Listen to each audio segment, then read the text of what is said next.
Welcome back to our video series, The Ins and Outs of Real Estate.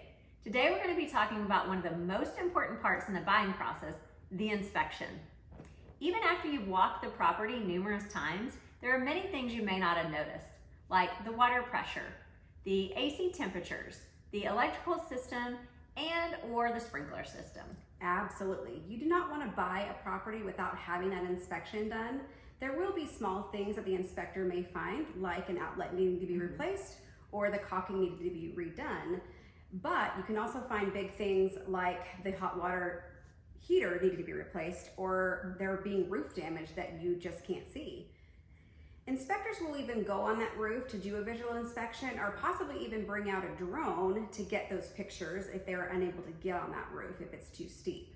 But with that, they're going to look over the entire house, and you will get an inspection report back with photographs and notes of everything going on with the house. Yes, when that report is complete, the buyers will also have the option to come to the property and see any of those items in person.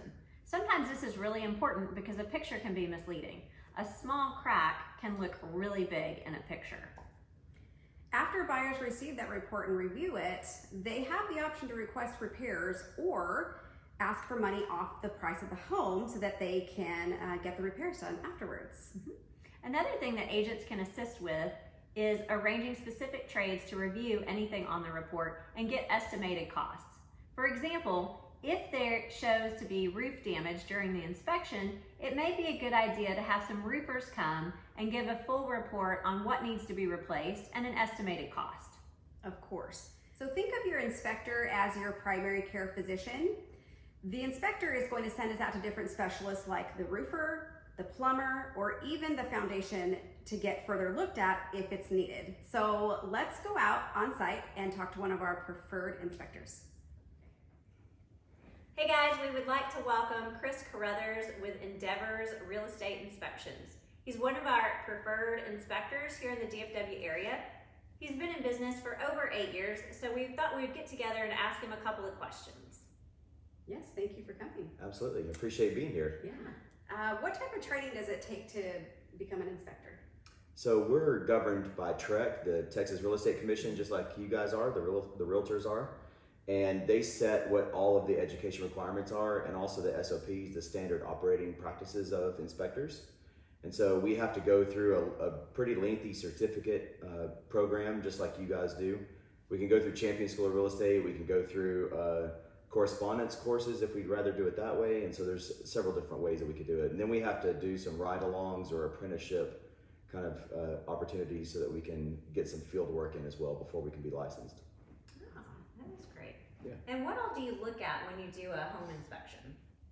It's a visual inspection, so we don't really take things apart except for, we can take, access panels off, for example, for the electric panel, that sort of thing. But we look at all the appliances, all the electrical, the plumbing, walls, doors, and floors, ceilings, of course. Get on the roof if we can, if it's safe to do so. Get in the attic, of course, run the AC and all of those things. If we have the opportunity, we can check sprinklers and pools and septic and well and do some ancillary things like that as well. So we give the house as much of a going over as we possibly can. Okay, awesome. Yeah. That's awesome. What type of equipment do you need to do the inspections? Well, you can start out really basic when you're starting to be an inspector, but then you can add equipment as you go. And so some inspectors have drones, some have thermal cameras, some inspectors are even starting to do sewer scopes where they'll run a camera in your sewer scope as an ancillary as well, so you don't have to call a plumber. So of course you have to have a ladder, a flashlight, a thing to check electrical plugs, basic tools like that, but then you can really expand pretty quickly. And when you're done with an inspection, how do you share your findings with your clients? So I always invite clients, if they can, to come physically be present and walk them through. I don't sit at a desk with a computer. I try to walk them through because I think context is really important. Because if I show them a crack on a wall, if I just show them the picture, they don't know, is that crack big, is it little, is it important, is it not?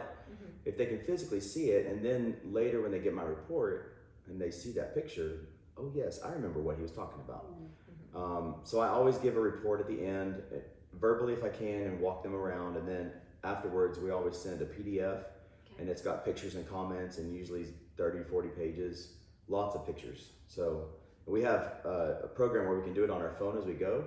And so we're doing the report as we're walking around and doing the inspection, and we're making the comments right there. So usually when we're done with the inspection, we're mostly done with the report as well. So we can always get it back that same day. Okay. And how long does a typical inspection take you? We try to ballpark ourselves about an hour per 1,000 square feet. Okay. So if it's a 3,000 square foot house, give ourselves 3 hours. Mm-hmm. Because sometimes something will take a little extra time, or maybe the client is going to be a little later, or we get there a little, it just gives us a little bit of a buffer, but plenty of time so that we're not rushed and we make sure we do a good job. Awesome. Yeah, great.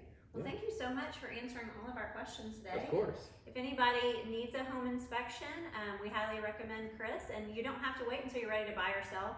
Sometimes you want to do it, if it's a new home, you could do it about 10 months in before that 1-year home warranty has expired with your home builders.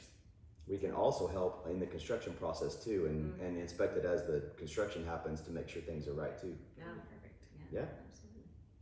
All right. Well, thank you very much, Chris. Thanks everybody, appreciate it. See you next time.